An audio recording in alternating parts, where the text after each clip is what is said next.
Please subscribe my channel, press the bell icon and click like button. آج کے ہمارے novel کا نام ہے طواف عشق، جن کو سمیرہ حمید نے لکھا ہے۔ یہ ناول ان کی بہت سے تحریروں میں سے ایک بڑی خوبصورت تحریر ہے، جن کو بہت سے لوگوں نے بہت چاہا ہے اور بہت زیادہ پسند کیا گیا ہے۔ آج کا یہ ناول آپ کی خدمت میں پیش کیا جاتا ہے۔ امید ہے آپ کو بہت پسند آئے گا۔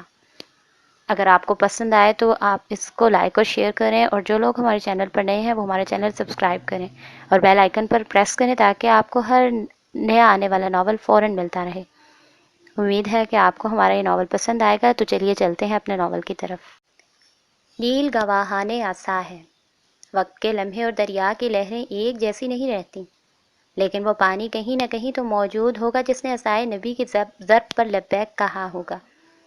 لبیک کہنے بیت اللہ کا حج کرنے حاجی قاہرہ کی زمین پر قافلہ در قافلہ اتر رہے ہیں۔ صبح کا پیام دن کے بیان میں بدل چکا ہے۔ مصر کے قاہرہ میں گرم موسم میں ٹھنڈی ہوا کی آمد کو حجاج کرام کی خوش قدمی قرار دیا گیا ہے۔ گھوڑوں کے ٹاپوں کی دھمک، ہجوم کے جوشیلے نعرے، گلی کوچوں، بازاروں، اونچے نیچے راستوں اور زمین کے خالی خطوں پر کھڑے قاہرہ کے لوگوں کا صبر قابل دید ہے۔ محمل شریف کے لیے آنکھیں نم، دل محبت کی گرمی سے نرم، اور روحیں ابدی سکون کی گھڑی میں چند سانس لینے کے لیے انتظار بنی کھڑی ہیں۔ سر پر شیرینی کے ٹوکرے رکھے، خوانچہ فروشوں کی آوازوں کے لفظ وہی ہیں، بس تاثر بدلی ہوئی ہے۔ آج کے دن، ایک آج کے دن، حج پر جانے والے خوش نصیب ہیں، لیکن بد نصیب وہ بھی نہیں۔ یوم جمعہ ہے، اذان ظہر سے پہلے، قیام جمعہ سے پہلے۔ خلیفہ کے شاہی دستے آگے اور پیچھے، دائیں اور بائیں چلتے ہوئے فخریہ اس اعلیٰ نسل اونٹ کو ساتھ لا رہے ہیں جس کی سعادت مند کوہان پر محمل شریف سوار ہے۔ عرش کا نشان، زمین کا جلال، بیت اللہ کا کسوۃ الکعبہ، کلاموں میں کلام، ابن کلام، قرآن پاک۔ اس شاہی قافلے کو دیکھنے کے لیے قاہرہ کے لوگ گھروں سے باہر نکل آئے ہیں، گھروں کی چھتوں پر چڑھ گئے ہیں۔ جھولوں کے بچے تک نہیں چھوڑے گئے، وہ بھی ابھی اس وقت اپنی ماؤں کی گودوں میں ہمکتے ہوئے محمل شریف کی راہ دیکھ رہے ہیں۔ جن گھروں سے قافلہ دکھائی دینے والا ہے، ان گھروں کی چھتوں پر پرندے تو بہت پر مار رہے ہیں، لیکن عورتیں کسی کو پر نہیں مارنے دے رہی، اور منڈیر کی طرف کسی مائی کے لال پیلے نیلے کو کھڑا نہیں ہونے دے رہے۔ وہ صبح سویرے جاگی ہیں، اپنے کام ختم کیے ہیں، کپڑے بدل کر، خوشبو لگا کر، بابوزو ہو کر چھتوں پر آ کر مطلوبہ جگہ پر قبضہ کیا ہے۔ اب جو آنے میں دیر کر چکے ہیں، بہتر ہے کہ اگلے سال تک انتظار ہی کریں۔ ہوا سے ان کی چادریں اور لباس کے دامن پھڑ پھڑا رہے ہیں۔ خطہ زمین پھولوں سے خالی ہو چکا ہے۔ قاہرہ والیوں نے اپنی جھولیاں پھولوں سے بھر لی ہیں۔ بیت اللہ کی دیواریں چومنے خوش نصیب جا رہے ہیں، لیکن بد نصیب وہ بھی نہیں ہیں۔ گود کے جو بچے رونے کی غلطی کر رہے ہیں، وہ ماؤں کے زبردست نظریں سہ رہے ہیں۔ فرشتے چپکے چپکے ننھے فرشتوں کو اشارے دے رہے ہیں کہ وہ چپ رہیں، ورنہ ان کی خیر نہیں۔ خیر کو اپنے دامن میں سمیٹ کر بلدار سیڑھیاں چڑھ کر ہانپتے ہوئے وہ بھی چھت تک پہنچ چکی تھی۔ ان کی جھولیاں بھی پھولوں سے بھری ہوئی ہیں، وہ بھی بابوزو ہیں، خوشبو لگا کر دل میں رب کائنات کی تسبیح بیان کرتے ہوئے۔ وہ بھی کاروان حج کے ساتھ جانے والے غلاف کعبہ اور کلام پاک کو دیکھنے کے لیے بےتاب ہیں۔ جنت، آمنہ اور عزیزہ۔ دن کے بیان میں حج پر جانے والے تبرکات کا قیام شامل ہو چکا ہے۔ موسم گرما ہے اور گرم ہی قاہرہ والیوں کا مزاج ہو رہا ہے۔ پتہ نہیں قاہرہ میں اتنی عورتیں کہاں سے نکل آئی تھیں۔ اوپر آسمان تو کھلا تھا، لیکن چھتوں پر دم گھٹ رہا تھا۔ منڈیر کی طرف کھڑی قاہرانیں جلالی فسادی جلی بھنی کبابی بنی ہوئی تھیں۔ انہیں ہاتھ لگانے کی دیر ہوتی تھی اور وہ بھڑک کر کوہنی دے مارتی تھیں۔ پیچھے والیاں ایڑیاں اچکا اچکا کر دیکھنے کی کوشش کرتے کرتے تھک گئی تھیں۔ وہ تینوں بھی اسی کوشش میں ہلکان ہو رہی تھیں، لیکن وہ ہلاک بھی ہو جاتی تو بھی انہیں محمل شریف دکھائی نہیں دے سکتا تھا۔ یہ الگ بات تھی کہ ان کی روح آسمان کی طرف پرواز کرتے ہوئے کچھ دیکھ لیتی۔ مہربانی ہوگی آپ کی ذرا آگے کھسک جائیں، عزیزہ نے بڑی منت بھرے انداز سے ضعیفہ سے کہا تھا۔ وہ قاہرہ میں تو پرانی تھی لیکن ایسی چھتوں پر چڑھنے میں نہیں تھی، ورنہ ایسی منت کرنے کی غلطی نہ کرتی۔ مجھ سے نرمی کی امید نہ رکھنا، سارا سال انتظار کیا ہے میں نے، آج جی بھر کر دیکھوں گی اور کسی کا لحاظ نہیں کروں گی، ضعیفہ نے روکھے انداز میں کہا۔ عزیزہ نے گردن موڑ کر جنت اور آمنہ کو دیکھ کر کہا کہ اب کیا کریں؟ یہ ان کا چھٹا گھر تھا، جس کی چھت پر وہ آئی تھیں پچھلے 5 گھروں کی چھتوں پر بھی ان کے ساتھ یہی ہوا تھا۔ راستے کے اس طرف جتنے گھر دکھائی دے رہے تھے سب کی چھتوں کا یہی حال تھا۔ دور درویش کا گھر شہر کے کونے میں تھا، وہاں سے محمل کو نہیں گزرنا تھا، جہاں سے گزرنا تھا وہاں کھڑے ہونے کی جگہ تو مل رہی تھی لیکن جھک کر محمل دیکھنے کی نہیں۔ انہوں نے آنے میں دیر بھی نہیں کی تھی، پھر بھی ایک بار پھر سے عزیزہ نے آگے ہونے کی ناکام کوشش کی اور جواب میں بڑی عمر کی خواتین کے ہاتھوں کوہنیاں، دھکے دھموکے اور نوچ گھسوٹ وصول پائے۔ وہ ایسے تشدد کی عادی نہیں رہی تھی، اس لیے ہکا بکا رہ گئی تھی۔ ایک نے تو اس کے بال کھینچ کر کہا تھا، مجھ بیچاری بوڑھی کو دیکھ لینے دو، تم تو جوان جہان ہو، ابھی تو بہت دیر تک زندہ رہو گی۔ میری کیا خبر، آج یہاں بیٹھی ہوں، اگلے سال قبرستان میں لیٹی ہوں، مجھ بڑھیا کو تو دیکھ لینے دو۔ آج اس بڑھیا نے قاہر جلاد بن کر کہا۔ یہ بات سنتے سنتے میں نانی بن گئی، میرے سیاہ بال سفید ہو گئے، لیکن تم ابھی تک نہیں مری خالہ، تم ہمیں مار کر نہیں مرو گی لیکن ہمیں جلا کر ضرور مرو گی۔ کسی ایک نے چل کر کہا تو ساری عورتیں کہکہے لگانے لگیں۔ تم نے آب حیات نہیں پیا لیکن سونگھا ضرور ہے، اب وہ پیالہ توڑ بھی ڈالو خالہ، تمہارے سر سے پھوڑ کر توڑ دوں، سب جلتی ہو مجھ سے۔ جلی ہوئی عزیزہ بھننا بھی گئی، اس کی چادر عورتوں کے ہجوم میں پھنس گئی تھی۔ اس نے چادر چھڑوانے کی کوشش کی، اسے زور کا دھکا لگا تو وہ ریشم کی طرح پھسلی اور وہ دور جا گری۔ عورتوں نے ذرا کی ذرا پلٹ کر اسے دیکھا اور پھر سے ضعیفہ سے مذاق کرنے لگی۔ وہ اپنے گھٹنے مسلنے لگی تھی، جنت اور آمنہ کھیکھی کر رہی تھیں۔ ساری تکلیفیں میں ہی سہوں، عورتوں کے ٹھونگے بھی کھاؤں اور یہ تھپڑ بھی؟ وہ بیچاری بڑی تکلیف میں تھی شاید، اس کی گھنی کالی بھویں اس کے چہرے کی سب سے نمایاں شیں اس کی خفگی کو نمایاں کر رہی تھی۔ اس کی جھولی سے گر کر بکھرے پھول عورتوں کے غول سے الجھ کر گری پوری کی پوری وہ۔ جنت کو اس پر بہت پیار آیا اور آگے بڑھ کر وہ اس کے پھول سمیٹنے لگی۔ میری بینائی کمزور ہے، میں دن کے اندھے پن کا شکار ہوں، مجھے جگہ دے دیں۔ آمنہ نے اس صفائی سے جھوٹ بولا تھا کہ گھٹنے مسلتے عزیزہ نے حیرت سے اسے دیکھا تھا۔ پھول سمیٹتی جنت کے ہاتھ ساکت ہو گئے تھے، وہ گردن کو خم دے کر حیرت پن سے دن کے اندھے پن کا شکار آمنہ کو دیکھ رہی تھی۔ میں رات کے بہرے پن کا شکار ہوں، مجھے دن کے اندھوں کی باتیں سنائی نہیں دیتی۔ اس کے آگے کھڑی عورتیں بھی جھوٹ کا منہ توڑنا جانتی تھیں۔ عزیزہ اور جنت کی ہنسی ایک دم سے چھٹی، اور دن کے اندھے پن کا شکار لڑکی، ایسے ہولناک جھوٹ بول کر بھی جگہ نہیں ملی، ڈوب مرو۔ نیل کے پانی میں 4-6 مچھلیاں غم سے دم توڑ چکی ہوں گی۔ اس نے لنگڑا کر کھڑے ہونے کی کوشش کی، پھر ڈھیر ہو گئی۔ تو جا کر انہیں پکڑ کر پکا کر کھا جاؤ، بات بات پر تمہیں نیل بہت یاد آیا ہے، تمہارا چاچا لگتا ہے۔ نہیں، چاچا کیوں لگے گا، ماما لگتا ہے نا۔ عزیزہ اپنے گھٹنے کی تکلیف پر صبر کر چکی تھی۔ کیا فائدہ ہوا زخمی ہونے کا جھوٹ گھڑنے کا، کسی نے پھر بھی ہمدردی میں اسے آگے آنے کی جگہ نہیں دی۔ قاہرہ کی عورتیں پتھر دل ہیں۔ عزیزہ نے ایک آخری کوشش کی تھی عورتوں کو شرم دلانے کی۔ قاہرہ کی عورتیں دریا دل بھی ہیں، ڈبو ڈبو کر مارتی ہیں۔ ایک نے پلٹ کر کامل اطمینان سے شرمائے بغیر کہا۔ گھوڑوں کی ٹاپوں کی آوازیں قریب آ رہی تھیں، منڈیر کے قریب بیٹھی عورتیں جوش سے نعرے لگا رہی تھیں۔ تینوں نے حسرت سے انہیں دیکھا، کیسے بد اخلاق لوگ تھے، 3 بیچاری لڑکیوں کو محمل شریف دیکھنے کے شرف سے محروم رکھ رہے تھے۔ آؤ میرے ساتھ، بااخلاق لڑکی نے کھڑے ہوئے چلا کر کہا۔ جنت کا ہاتھ پکڑ کر کھینچا اور سیڑھیاں اترنے لگی۔ ہوا کے تیز جھونکے ان کے چادروں میں سما گئے اور انہیں لہرانے لگے۔ کہاں جا رہی ہو عزیزا؟ سیڑھیاں اترتے ہانپتے کانپتے دن کے اندھے پن کا شکار آمنہ پوچھ رہی تھی۔ مسجد، پیچھے مڑ کر دیکھے بغیر اس نے کہا۔ سیڑھیاں وہ اتر چکی تھی، اب گھر سے باہر نکل رہی تھی۔ ہم اور مسجد؟ کچھ خدا کا خوف کرو، اللہ کا گھر ہے وہ۔ شور کی وجہ سے آمنہ کو چلا کر کہنا پڑا تھا۔ ہم بھی اللہ ہی کے بندے ہیں، دیکھنا سب سے بلند جگہ ملے گی ہمیں۔ پھول سیدھے محمل پر گریں گے۔ بچوں، مردوں، عورتوں کو دھکیلتے ہوئے وہ مسجد کی سمت تقریباً بھاگتی ہوئی جا رہی تھی۔ آوازیں بتا رہی تھیں کہ محمل بس قریب ہی ہے۔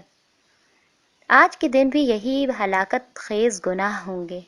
تیزی سے بھاگتے ہوئے وہ ایک محترمہ سے ٹکرا گئی، جس نے جل کر کہا، مجھے معاف کر دیں۔ اس کے اس قتیلے انداز پر عزیزہ ہنس دی۔ صبح سے اسے دھکے ہی مل رہے تھے، تو وہ دو چار اس نے لوٹا دیے۔ حساب برابر رکھنا چاہیے نا۔ دانت نکال کر مجھ سے معذرت کر رہی ہو، اور تم یہ کہاں بھاگی جا رہی ہو؟ ہمیں کہیں جگہ نہیں ملی تھی تو ہم مسجد کی طرف جا رہی ہیں، شاید وہاں۔ آمنہ نے دانا بنتے ہوئے کہا، جیسے یہ خیال اسے ہی تو آیا تھا۔ عزیزہ آمنہ کو گھورے بغیر نہیں رہ سکی تھی۔ بڑی چالاک ہو، یہ خیال مجھے کیوں نہیں آیا؟ پر میرے گھٹنے مجھے سیڑھیاں نہیں چڑھنے دیں گے، اور دیواریں پھلانگنے بھی۔ کہتے ہوئے عزیزہ اس کے قریب سے گزر جانے لگی، لیکن اس نے، تم ہو کون؟ تمہیں پہلے کبھی یہاں نہیں دیکھا۔ نظر آمنہ اور جنت پر سوال عزیزہ سے۔ عزیزہ کے چہرے کے رنگ بدلے۔ غیر محسوس تینوں نے اپنے چہرے پر نقاب کھینچ لینے کی کوشش کی۔ ان کے پاس جواب تو تھا، لیکن جرأت نہیں تھی۔ وہ آج کے دن، محمل کو دیکھنے کے دن، حاجیوں سے بھرے قاہرہ میں تیار کاروان حج کے دن، کیسے بتا دیتی کہ وہ کون ہیں؟ کاروان کے ساتھ ہو؟ ہاں، مہمان ہی لگتی ہو۔ وہاں جا کر میرے لیے بھی دعا کرنا۔ ہم کاروان میں شامل نہیں ہیں، ہم وہاں کیسے جا سکتی ہیں بھلا؟ جنت نے اداس ہو کر کہا۔ جیسے مسجد کی طرف بھاگی جا رہی ہو، ویسے ہی اللہ کے گھر کی طرف بھی بھاگ کر چلی جاؤ۔ میرے تو گھٹنوں نے بے وفائی کی، ورنہ میں تو کب کی جا چکی ہوتی۔ دوڑ کر صحرا پار کر لیتی۔ آنے والے وقت کے بہرے پن کا شکار لڑکی حیران ہوئی۔ میں تو اڑ کر آسمان بھی پار کر لیتی، بس کہ کم ہمتی لے ڈوبی۔ تم یہ کہ کم ہمتی نہ دکھانا، پتہ نہیں مذاق تھا یا صلاح۔ خاتون سنجیدہ تھی، خاتون دانا تھی، خاتون فرشتہ تھی، خاتون پیامبر تھی۔ سارا قاہرہ، سارا عالم کاروان حج کے ساتھ بیت اللہ جا سکتا تھا، لیکن وہ نہیں، وہ واقف حال تھیں۔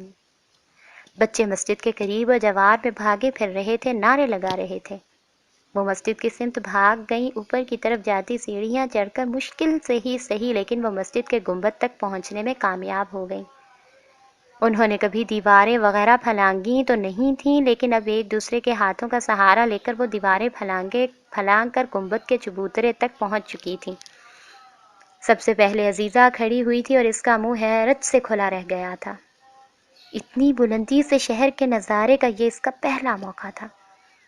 یہ خیال قاہرہ کی عورتوں کو کیوں نہیں آیا تھا؟ یہاں سے محمل صاف دکھائی دے سکتا تھا، پھول بھی عین اس کے اوپر پھینکے جا سکتے تھے۔ گول گنبد کے کنارے کھڑے ہونے کی جگہ کم تھی، اگر ان کے قدم ڈگمگا جاتے تو وہ سیدھی نیچے گرتی محمل کے قدموں میں، لیکن فی الحال وہ گنبد کے منڈیر پر کھڑی تھیں۔ ان کے شفاف چہرے اور روشن آنکھیں سورج کی آنکھوں کی گرمی اور نرمی سے نبرد آزما تھیں۔ وہ قاہرہ کے کسی بھی گھر سے زیادہ بلندی پر موجود تھیں۔ 6 گھروں سے انہیں دھکے اسی لیے ملے تھے تاکہ وہ 7ویں گھر اللہ کے گھر سے اللہ کے گھر جانے والا قصوۃ الکعبہ اور کلام پاک دیکھ لیں۔ نیت ورنہ ارادہ باندھ لیں۔ تیز ہوا سے ان کے دامن پھڑپھڑا رہے تھے، شدت جذبات سے محبت اتر رہی تھی۔ محمل شریف، احرام مصر کی ساخت کا بنا ڈھانچہ، جس میں کلام پاک اور غلاف کعبہ ہوتا ہے۔ قاہرہ کا ہجوم اور شاہی دستے قریب آ رہے تھے۔ حج پر نصیب والے جاتے ہیں، جو پیچھے رہ جاتے ہیں وہ نصیب جاگ جانے کی دعائیں مانگتے ہیں۔ دور سے آنے والے پیچھے رہ جانے والوں کی آنکھوں کے قریب آ رہے تھے۔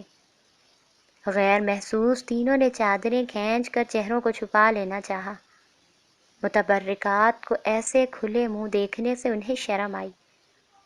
انہیں یقین تو حاصل تھا، لیکن شک بھی ان کے ساتھ تھا کہ وہ ان متبرکات کو دیکھ سکتی ہیں اور نہیں بھی۔ حافظ قرآن ماؤں کے حافظ قرآن معصوم دل بچے غلاف کعبہ کے لیے کپڑا بنتے ہیں، پھر اس پر آیات لکھتے ہیں۔ حافظ قرآن باپوں کے حافظ قرآن بچے بیت اللہ جانے والے کلام پاک لکھتے ہیں۔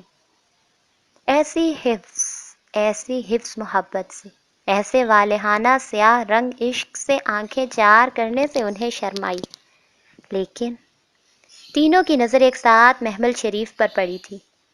وقت پر نہ جانے کیا گزری، لیکن ان کے لیے ہستی جاہ و جلال، ہستی روح و کمال خاک ہوئی۔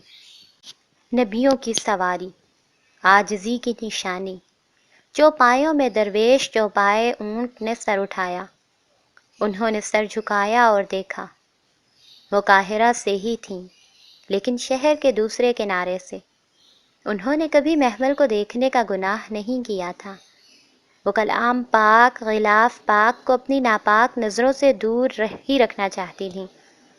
تب ان کے نام کچھ اور تھے، لیکن اب وہ نام بدل چکی تھیں، توبہ کر کے تائب ہو چکی تھیں، شہر کے دوسرے کنارے سے اس کنارے کی طرف ہجرت کر چکی تھیں۔ شہر کا وہ کنارہ جو قبیحہ خانہ کہلاتا تھا، شہر کا یہ کنارہ جہاں محمل اپنی شان دکھاتا ہے۔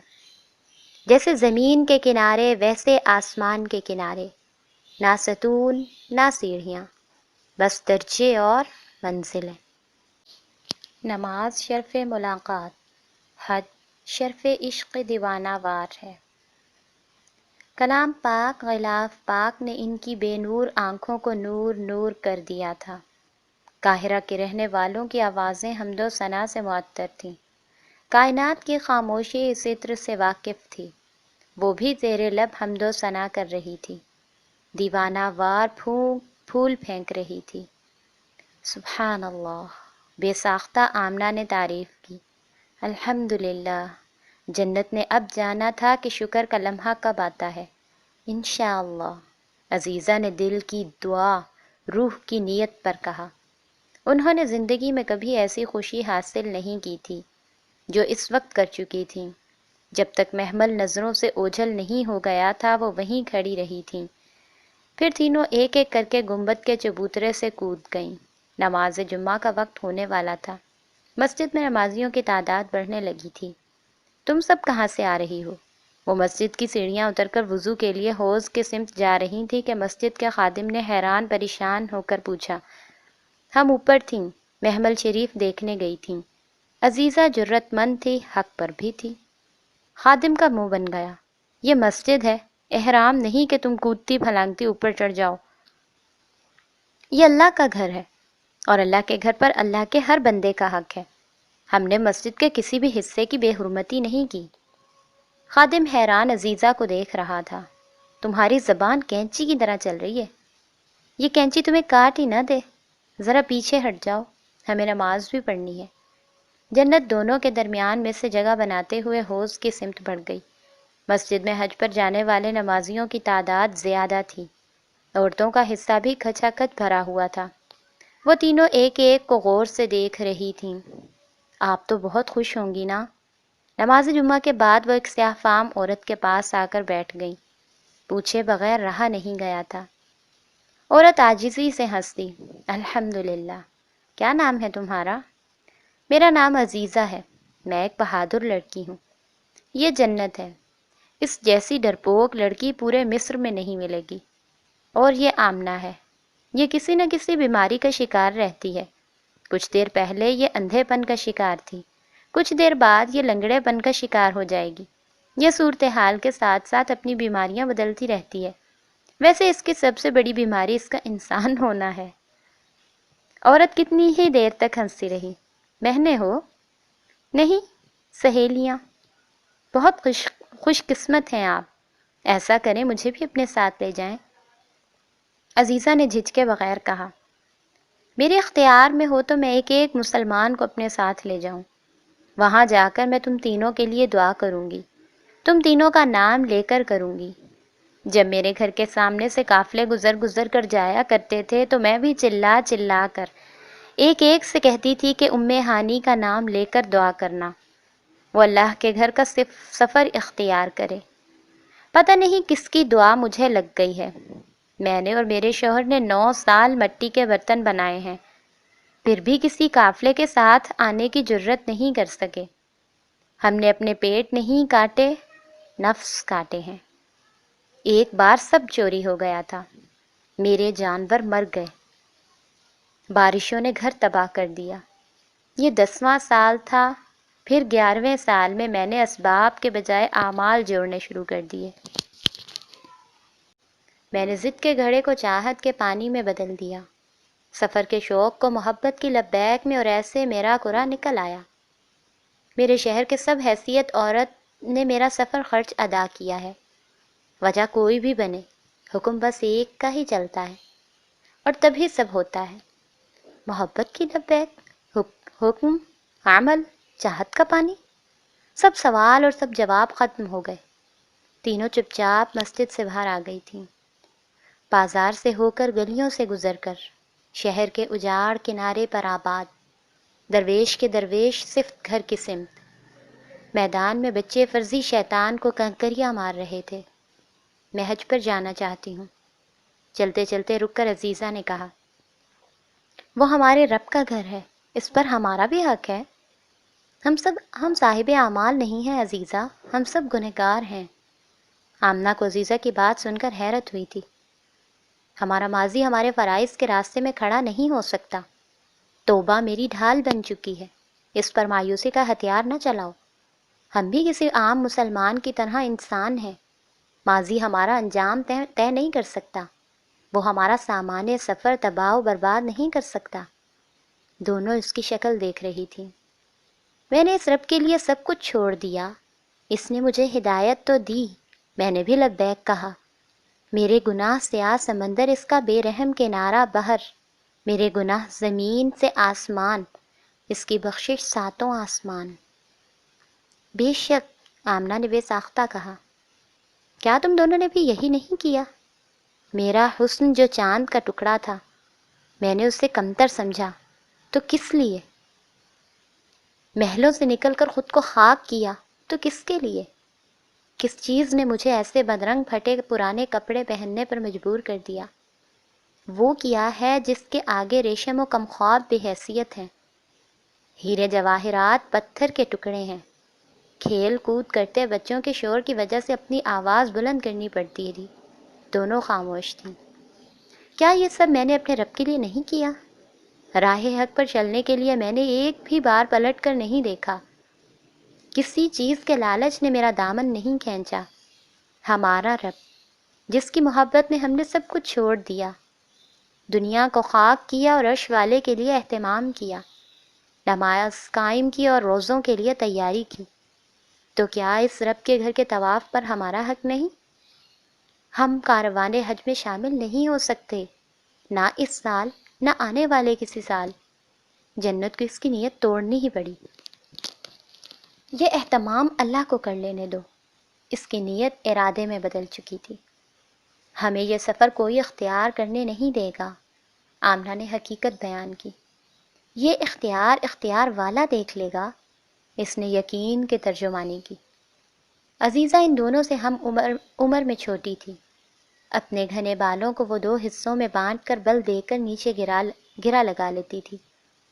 خاموش رہتی تھی تو بہت بھولی بالی لگتی تھی، بولتی تھی تو ہوش اڑا دیتی تھی۔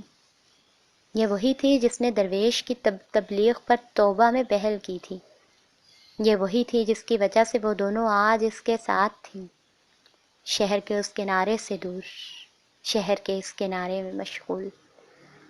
درویش کے گھر مسجد کے پڑوس میں، بدرنگ کپڑوں میں لیکن اجلی روح کے ساتھ۔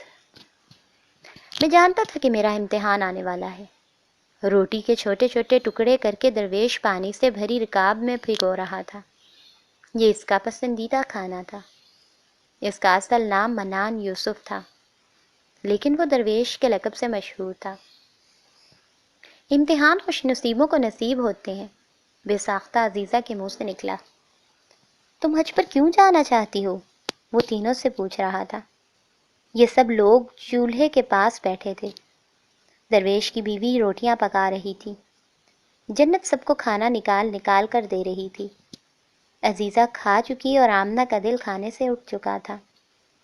بتاؤ جنت، کیوں جانا چاہتی ہو؟ تم تو صاحب حیثیت بھی نہیں ہو۔ پہلا نوالا اٹھا کر درویش نے اپنی بڑی بیٹی کی طرف بڑھایا اور اس کے منہ میں ڈال دیا۔ میں صاحب چاہت ہوں درویش۔ اب جنت اپنے لیے کھانا نکال رہی تھی۔ درویش نے گہرا سانس لیا۔ اور تم آمنہ، کیوں جانا چاہتی ہو؟ فرض عبادتیں زمین کے کسی بھی حصے میں ادا کی جا سکتی ہیں۔ نماز زمین کے کسی بھی ٹکڑے پر پڑھی جا سکتی ہے۔ پانی، پہاڑ، صحرا، جنگل، بارش، طوفان، گرمی، سردی، رمضان کے روزے اور زکوٰۃ کی ادائیگی بھی، لیکن حج صرف ایک مقام پر ادا ہوتا ہے۔ میں اسے ایک گھر جانا چاہتی ہوں۔ تو تم زیارتیں کرنا چاہتی ہو؟ درویش نے دوسرا نوالا چھوٹی بیٹی کے منہ میں ڈالا۔ اللہ کو اجتماع پسند ہے، سفر اور اہتمام سفر پسند ہے۔ ہمارا چل کر، دوڑ کر، بے تاب ہو کر، بے قرار ہو کر آنا، دنیا کے کناروں سے نکل کر مرکز کی طرف بھاگنا۔ قیامت کے دن بھی ایسا ہی ہوگا، ہے نا درویش؟ اور تم عزیزہ؟ درویش اپنا کھانا ختم کر چکا تھا۔ لمبے لمبے وقفے کے بعد وہ عزیزہ سے پوچھ رہا تھا۔ لبیک کہنے درویش۔ وہ اس سے زیادہ، اس سے کم کچھ نہیں کہنا چاہتی تھی۔ درویش 1000 بار پوچھتا، وہ 1000 بار یہی جواب دیتی، لبیک کہنے۔ گھٹنے کھڑے کر کے درویش نے سر کو دیوار کے ساتھ لگا لیا تھا۔ تم نے ایسی باتیں کیسے سیکھ لیں عزیزہ؟ وہ زیر لب بڑبڑا رہا تھا۔ امیر الحج، امیر کارواں برکات ابن موسیٰ کو سر کھجانے کی فرصت نہیں تھی۔ 3 دن بعد کاروان حج کی روانگی تھی۔ آج صبح اندلس سے آخری قافلہ بھی آ چکا تھا۔ کاروان میں حاجیوں کی تعداد 10,000 کے قریب پہنچ چکی تھی۔ یہ بلا شبہ اب تک کا سب سے بڑا کارواں تھا۔ عالم اسلام میں اس کاروان کی روانگی کی جتنی دھوم تھی، امیر الحج پر اتنی ہی ذمہ داریاں تھیں۔ کچھ حاسدین جل رہے تھے کہ عالم اسلام کا اتنا بڑا کارواں ابن موسیٰ کی سربراہی میں جا رہا ہے۔ کچھ دل والے خوش تھے کہ یہ رتبہ ابن موسیٰ کو حاصل ہو رہا ہے۔ رات کا آخری پہر تھا اور وہ میدان کارواں میں انتظامات دیکھنے میں مصروف تھا۔ اناج، جانور، شاہی دستے، دور دور تک حاجیوں کے اونٹ ہی اونٹ دکھائی دے رہے تھے۔ خیمے تھے، گھوڑے، خچر اور کاروان کے سامان تھے۔ وہ یہ سب دیکھ کر پھولے نہیں سما رہا تھا۔ اس کی سربراہی میں جانے والا یہ دوسرا کاروان حج تھا۔ پہلے کارواں کی واپسی پر مصر میں اس کا شاندار استقبال کیا گیا تھا۔ اس نے بدوؤں کے حملے کو بری طرح سے پسپسا کر دیا تھا۔ اس کی بہادری اور شجاعت کے ڈنکے بجنے لگے تھے۔ وہ مصر میں مقبول عام تھا، قاہرہ میں ہر دل عزیز تھا۔ لوگ اس سے محبت کرنے پر مجبور تھے۔ وہ ان کے دلوں کا سکون بن گیا تھا۔ بچے اسے دیکھ کر امیر الحج بننے کے خواب دیکھنے لگے تھے۔ کیا آپ مجھے اپنے ساتھ حج پر لے جائیں گے؟ اسے روک کر بچے یہ سوال کرنا پسند کرتے ہیں۔ لیکن تم ابھی بہت چھوٹے ہو۔ وہ گھٹنوں کے بل بچوں کے گروہ کے پاس بیٹھ گیا۔ کیا اللہ چھوٹے بچوں کو اپنے گھر آنے کی اجازت نہیں دیتا؟ بالکل دیتا ہے، لیکن تم اتنا سفر نہیں کر پاؤ گے۔ والد یا والدہ کے ساتھ جا سکتے ہو۔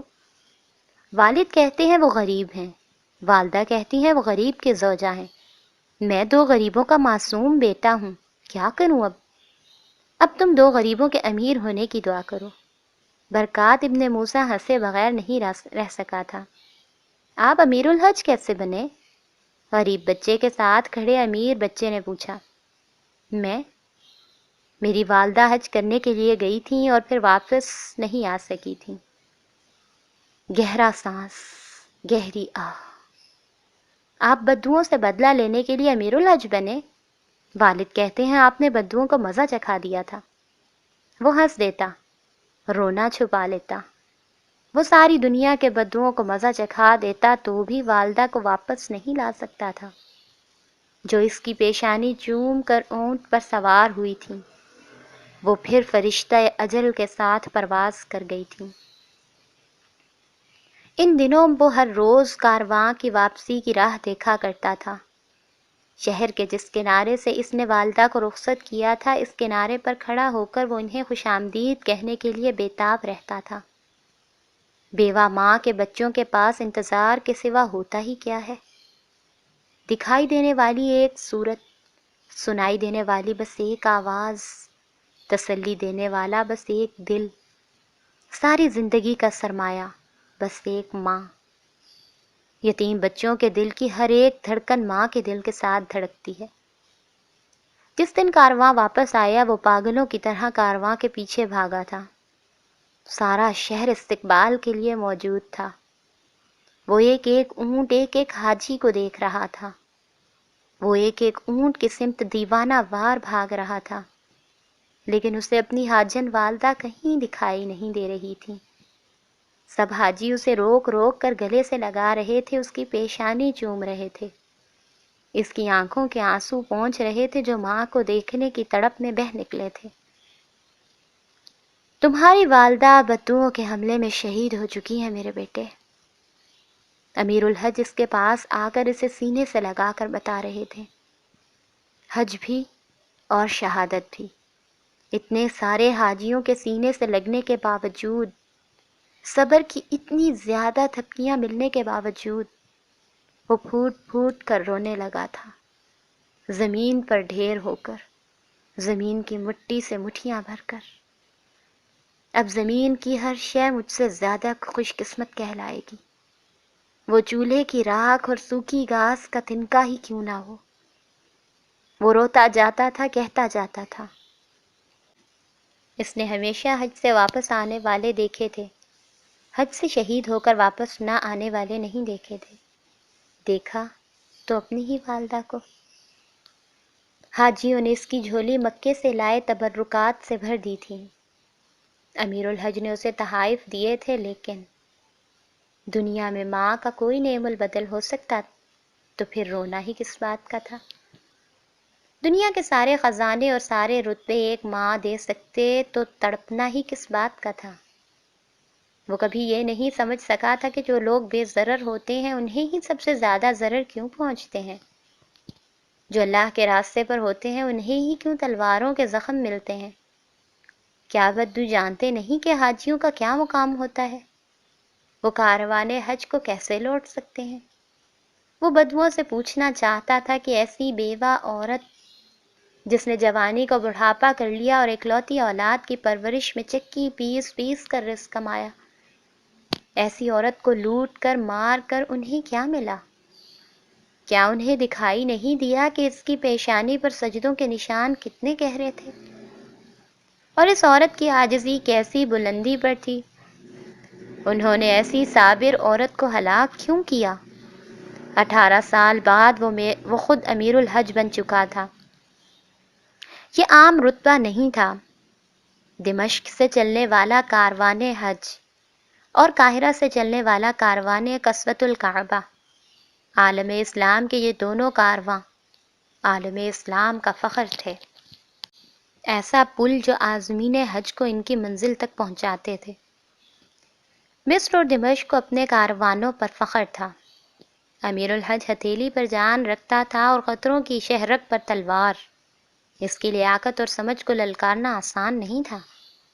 خلیفہ امیر الحج کو مقرر کرتا تھا اور امیر الحج حاجیوں کی آنکھ کا تارا بن جاتا تھا۔ پہلے کاروان حج میں اس نے بدوؤں کے 2 حملوں کو پسپا کر دیا تھا۔ اس نے کسی حاجی پر آنچ نہیں آنے دی تھی۔ رات کا آسمان کے چراغ گواہ تھے کہ اس نے ایک ایک حاجی کے حج سے برکت سمیٹی ہے۔ حاجی سفر کی جو داستانیں اپنے ساتھ لائے تھے، ان میں امیر الحج کی شجاعت اور لیاقت کی داستانیں سب سے نمایاں تھیں۔ دیکھتے ہی دیکھتے وہ مصر کی آنکھ کا ستارہ بن گیا تھا۔ خلیفہ اور سب بڑوں نے اس بار بھی کاروان کو اس کی سربراہی میں ہی دیا تھا۔ اس کے نام پر اختلاف کی وجہ ہی نہیں بنتی تھی۔ درویش اسی امیر الحج کے پاس آیا تھا۔ وہ دونوں ایک ہی صف میں ساتھ ساتھ نماز پڑھ رہے تھے۔ مسجد میں حج پر جانے والوں سے صفیں بھری ہوئی تھیں۔ درویش دیکھ سکتا تھا کہ عرب اور عجم ایک جماعت کا حصہ ہیں۔ تم بلا شبہ خوش نصیب ہو امیر، تم پر خدا کی خاص رحمت ہے۔ رحم سے مبرہ تو آپ بھی نظر نہیں آتے، ابن موسیٰ نے ہنس کر کہا۔ دونوں میں دوستی کی نوعیت ایسی تھی کہ ملاقاتیں زیادہ نہیں ہوتی تھیں، لیکن جب بھی ہوتی محبت کی گرمی اپنا سورج بلند رکھتی تھی۔ دعا کے ہاتھ مت گرانا امیر، پہلے میرے ایک سوال کا جواب دو۔ اللہ کو اپنا کون سا بندہ سب سے زیادہ عزیز ہوتا ہے؟ کوئی ایک بندہ تو عزیز نہیں ہوتا درویش۔ ابن موسیٰ حیران تھا کہ آج درویش اسے بار بار امیر کے لقب سے ہی کیوں بلا رہا تھا۔ وہ جواب جو اس وقت تمہارے دل میں ہے، جو خدا کے بندوں کو بنا تفریق تعظیم دے، نہ کوئی عربی نہ عجمی، نہ کالا نہ گورا، فوقیت بس عمل کی، باقی سب برابر۔ مجھے تمہارا جواب پسند آیا، تم سے اسی جواب کی امید تھی۔ کیا میری عمر کا لحاظ کر کے تم میرا ایک کام کر سکتے ہو امیر؟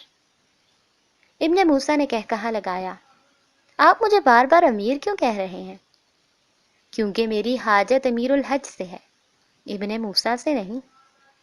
ابن موسیٰ میرا دوست ہے، اپنا دل بھی نکال کر رکھ دے گا۔ امیر الحج بھی آپ کے لیے دل نکال کر رکھ سکتا ہے، ابن موسیٰ نے سنجیدگی سے کہا۔ کیا آپ پھر سے حج پر جانا چاہتے ہیں؟ اس کے لیے آپ کو اتنا تردد کرنے کی ضرورت نہیں ہے۔ وہ ہنس دیا۔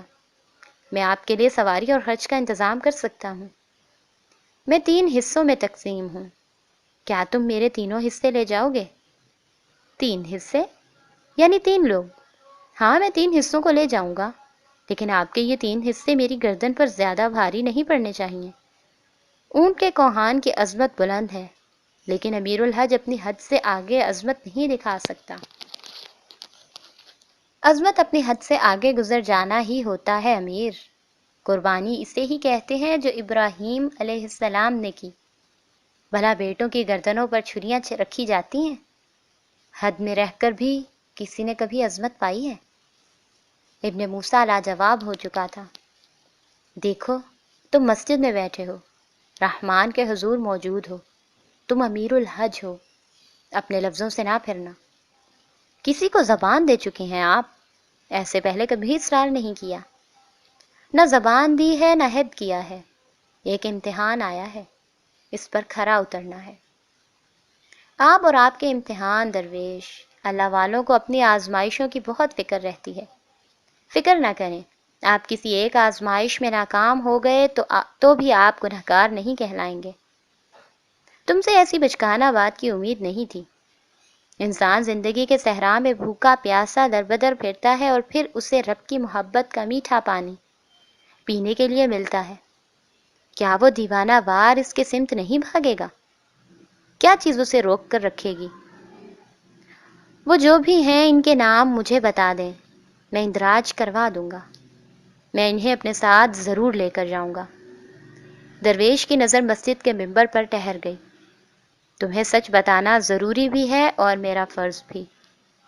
وہ تینوں مصر کی مشہور طوائفیں تھیں، لیکن اب وہ طائب ہو چکی ہیں۔ امیر الحج نے بدو کی تلوار کا وار اپنی گردن پر سہا تھا۔ شہرک کٹتے کٹتے بچی تھی۔ اسے خوف آیا تھا نہ تکلیف ہوئی تھی، لیکن اب اسے محسوس ہوا کہ اس کی شہرک پر ایک وار ہوا ہے۔ طوائفیں؟ اس لفظ کا وہ تھیں 6 مہینے سے وہ میرے ساتھ میرے گھر پر ہیں، رات دن چکی پیس کر محنت مزدوری کرتی ہیں، 5 وقت کی نمازیں پڑھتی ہیں، رمضان کے روزے رکھتی ہیں، تہجد گزار اور فکر و عمل پر مائل ہیں۔ وہ تفسیر القرآن۔ امیر الحج نے ہاتھ بلند کر کے درویش کو روکا۔ اسے ان کی دینی لیاقت جاننے میں کوئی دلچسپی نہیں رہی تھی۔ درویش، مسجد میں بیٹھ کر ایسی باتیں نہ کریں، میں نے ان کے نام بدل دیے ہیں، آمنہ، جنت، عزیزہ۔ کیا یہ نام مسجد میں نہیں لیے جا سکتے؟ درویش نے اطمینان سے پوچھا۔ گناہ ہو جانے پر اللہ انسان کو زمین کے کناروں سے باہر نکل جانے کے لیے نہیں کہتا، لیکن تم جیسا انسان کہتا ہے۔ امیر الحج بے یقینی سے درویش کو دیکھ رہا تھا۔ کیا آپ پاگل ہو چکے ہیں؟ آپ جانتے بھی ہیں کہ آپ کیا کہہ رہے ہیں؟ ہاں بالکل، میں جانتا ہوں کہ میں کیا کہہ رہا ہوں۔ انہیں اپنے ساتھ حج پر لے جاؤ، اس سے بڑھ کر کیا نیکی ہوگی؟ نیکی؟ کیا یہ آپ اہتمام میری نیکی کے لیے کر رہے ہیں؟ امیر نے طنزیہ پوچھا۔ طنز نہ کرو ابن موسیٰ، تم اس خاتون کے بیٹے ہو جو صحرا میں شہید ہوئی، جس نے 21 سال حج کی نیت باندھ کر رکھی اور محنت اور مشقت کر کے تمہاری پرورش کی۔ تم اس خاتون کی اولاد ہو ابن موسیٰ جس نے حج کا فریضہ ادا کیا اور شہادت کا درجہ پایا۔ تمہاری والدہ کی طرح انہوں نے بھی نیت باندھ لی ہے۔ بندگی کے صحرا میں وہ بھی اس میٹھے پانی کی طرف دوڑ کر ورنہ رینگ کر جانا چاہتی ہیں، جس سے سیرابی نصیب والوں کا نصیب ہوتی ہے۔ ان پر یہ حد نہ لگاؤ کہ مسجد میں بیٹھ کر تم ان کا ذکر سننا گوارا نہ کرو۔ ایسی نخوت نہ دکھاؤ، اتنے تکبر کا مظاہرہ نہ کرو۔ ابن موسیٰ بری طرح سے جذبز ہوا۔ وہ سمجھ گیا کہ درویش اب اسے ابن موسیٰ کے نام سے کیوں بلانے لگا ہے۔ اب وہ اسے کاروان کا امیر نہیں سمجھ رہا، ایک عام انسان سمجھ رہا ہے۔ اس نے اسے اس عہدے سے برخاست کر دیا ہے۔ درویش میری بات کو سمجھنے کی کوشش کرو۔ میں امیر کارواں ہوں، خلیفہ نہیں۔ آپ اچھی طرح سے جانتے ہیں کہ کاروان حج کے ساتھ کسوۃ الکعبہ اور کلام پاک جا رہا ہے۔ عالم اسلام کو اس کارواں پر فخر ہے۔ مصر کے نیک سیرت اعلیٰ حسب و نسب کے بچے منتخب کیے جاتے ہیں، انہیں حافظ قرآن بنایا جاتا ہے، پھر وہ غلاف کعبہ کے لیے کپڑا تیار کرتے ہیں۔ یہ وہ بچے ہیں جن کے منہ سے کبھی کوئی گالی نہیں نکلی، جن کے والدین نیک چلن ہیں، عالم ہیں، شاکر ہیں، صابر ہیں۔ میں یہ سب جانتا ہوں ابن موسیٰ، تو مجھے یہ کیوں بتا رہے ہو؟ میں آپ کو یاد دلا رہا ہوں کہ یہ صرف حاجیوں کا کارواں نہیں ہے، یہ کارواں کسوۃ الکعبہ ہے، اور اس کارواں کے ساتھ طوائفیں نہیں جا سکتی، وہ طائب ہی کیوں نہ ہو چکی ہوں۔ خلیفہ تک بات پہنچ گئی تو سارے عالم اسلام میں شرمندگی ہوگی۔ میں اپنے عہدے کی پرواہ نہیں کرتا، لیکن مصر کا فخر میرا فخر ہے۔ فخر؟ کیسا فخر ابن موسیٰ؟ 3 مسلمانوں کو تم اپنے کارواں میں شامل نہیں کرنا چاہتے، اور بات کرتے ہو فخر کی؟ وہ توبہ کر چکی ہیں، جسے تمہارا رب قبول کر چکا ہے۔ تمہیں قبول کرنے میں کیا عار ہے؟ تم اللہ کے حکم کے خلاف ورزی نہیں کر سکتے۔ خدا کا فرمان ہے کہ توبہ کرنے والا نومولود بچے کی طرح پاک صاف ہو جاتا ہے، اس کے گناہ زمین سے لے کر آسمان تک بلند ہی کیوں نہ ہو۔ ابن موسیٰ نے بے چینی سے پہلو بدلا۔ میں اس فرمان پر یقین رکھتا ہوں، لیکن خلیفہ، حجاج کرام، اگر حج کے لیے جانے والوں کے دلوں میں اتنی وسعت نہیں تو انہیں اللہ کے گھر نہیں جانا چاہیے۔ اسلام آیا تھا تو باطل مٹ گیا تھا، باطل کو مٹا ہی رہنے دو ابن موسیٰ، تمہاری یہ باتیں حق کے خلاف ہیں۔ ابن موسیٰ آج سے پہلے کبھی اتنی مشکل صورتحال سے نہیں گزرا تھا۔ ایک کام کریں، آپ انہیں کاروان سے الگ بھیج دیں، میں انتظام کر سکتا ہوں، وہاں پہنچ کر میں ان کا خیال رکھنے کی کوشش کروں گا۔ درویش کی آنکھوں کی سختی درشتی میں بدل گئی۔ اچھا، یہ خیال مجھے نہیں آیا ہوگا۔ میرے کچھ سوالوں کا جواب دو ابن موسیٰ۔ نماز کی فضیلت جماعت کے ساتھ ہے یا اکیلے میں؟ رمضان کے روزے آگے پیچھے ایک ہی مہینے میں 30 کیوں ہیں؟ وہ ہر سال کے ہر مہینے میں 2 کیوں نہیں ہیں؟ صورتیں، آیتیں، پارے یہ الگ الگ ہیں تو نام ہیں، یہ یکجا ہیں تو قرآن ہے۔ بتاؤ کلام پاک میں ایسا اتحاد کیوں ہے؟ حضرت محمد صلی اللہ علیہ وسلم حضرت ابو بکر رضی اللہ عنہ کو مدینہ سے حج کے لیے 100 لوگوں کو قافلے کی صورت میں لانے کی ہدایت کیوں کی تھی؟ وہ حاجی 2 2، 3 3 یا 10 10 کی صورت میں کیوں نہیں گئے تھے؟ دفاع ہو یا حملہ، سپاہیوں کی جماعت لشکر ہی کیوں ہے، وہ ٹکڑیوں میں کیوں نہیں؟ ابن موسیٰ ششدر درویش کی صورت دیکھ رہا تھا۔ میں آپ جتنا باعلم نہیں ہوں درویش، علم والے نہیں بن سکے تو عمل والا بن جاؤ۔ ابن موسیٰ نے خفگی سے درویش کی طرف دیکھا اور اٹھ کر کھڑا ہو گیا۔ اس نے درویش کو نظر انداز کر دیا۔ وہ کچھ اور لوگوں کی طرف بڑھ گیا جو اس کاروان سے متعلق باتیں کرنے لگے تھے۔ درویش چپ چاپ ابن موسیٰ کو دیکھتا۔ ابن موسیٰ اپنی پشت پر درویش کی نظروں کی گرمی محسوس کر رہا تھا۔ اللہ کے گھر کے لیے 3 دل لے جاؤ امیر الحج۔ درویش جیسے مراقبے سے بیدار ہوا تھا۔ اس کی آواز بلند تھی اور وہ سب کو سنائی دی تھی۔ سب نظریں ابن موسیٰ اور درویش کو دیکھ رہی تھیں۔ رب الواحد کے لیے 3 دل، 3 عاشق، 3 متوالے، 3 دیوانے لے جاؤ امیر۔ درویش کی آواز ابھی بھی بلند تھی۔ ابن موسیٰ نے حیرت سے درویش کی بچکانہ باتوں کو سنا۔ وہ خفا ہو چکا تھا۔ وہ درویش کی سمت لپکا۔ آپ سے ایسی کم عقلی کی باتوں کی امید نہیں تھی، تم سے ایسی تنگ دلی کی امید نہیں تھی، درویش نے افسوس سے کہا۔ ایک اللہ کے لیے 3 اللہ والے لے جاؤ۔ یہ آخری بات تھی جو درویش نے کہی اور ابن موسیٰ کو مسجد میں ہی چھوڑ کر باہر آ گیا تھا۔ ابن موسیٰ نے لپک کر درویش تک جانا چاہا تھا، اسے بتانا چاہا تھا کہ جس چیز میں اس کا اختیار نہیں، اس کے لیے اسے مجبور نہ کیا جائے۔ وہ اسے عزیز رکھتا تھا، لیکن عزیزہ نے دیکھ لیا تھا کہ درویش اداس صورت لوٹے ہیں۔ اس کا دل کو دھکا لگا تھا۔ درویش کی شہر میں بہت عزت تھی، انہیں انکار کرنا مشکل تھا، اور اگر انہیں انکار ہو سکتا تھا تو اس کا مطلب صاف تھا کہ وہ مر کر بھی حج پر نہیں جا سکتی۔ ایک دم سے انہیں احساس ہوا کہ توبہ کر کے وہ رب کے قریب تو ہو گئی ہیں، لیکن مخلوق سے آج بھی اتنی ہی دور ہیں۔ آسمان پر ان کے گناہوں کے اعمال نامے پھاڑ کر مٹا دیے گئے ہوں گے، لیکن لوگ سب یاد رکھیں گے، ان کے نام بھی، ان کے گناہ بھی۔ انہیں معاف کر کے اللہ تو انہیں عزت اور رتبہ دے دینے والا ہے، لیکن مخلوق کے دل کا میل دھلنے والا نہیں ہے۔ انسان، اس کا دل رائی کے دانے سے چھوٹا ہے، اور یہ انسان اپنا دل بڑا کرنے والا نہیں ہے۔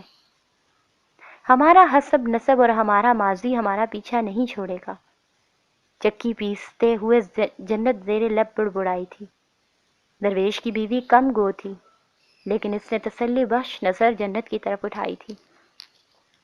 تم نے تو شکایتیں کرنی شروع کر دی ہیں، اس نے نرمی سے کہا۔ کیا امیر الحج نے اس لیے انکار کر دیا ہے کہ ہم؟ آمنہ پوچھے بغیر نہیں رہ سکی تھی۔ آگے کچھ نہ کہنا آمنہ، میرے دل کو تکلیف نہ دو۔ میں ایسی زمین پر آباد ہوں جہاں حق کی روشنی تو پہنچتی ہے، لیکن اس روشنی پر ابھی تک اندھیرے غالب ہیں۔ آج بھی لوگوں کی وہی سوچ ہے جو اسلام آنے سے پہلے تھی۔ جن باتوں کو جاہلیت قرار دیا گیا، ان کے نام بدل کر لوگوں نے انہیں قائدے قانون کا نام دے دیا۔ حق تو آ گیا، لیکن دلوں کا باطل نہیں مٹا۔ آمنہ خاموشی سے اٹھ گئی۔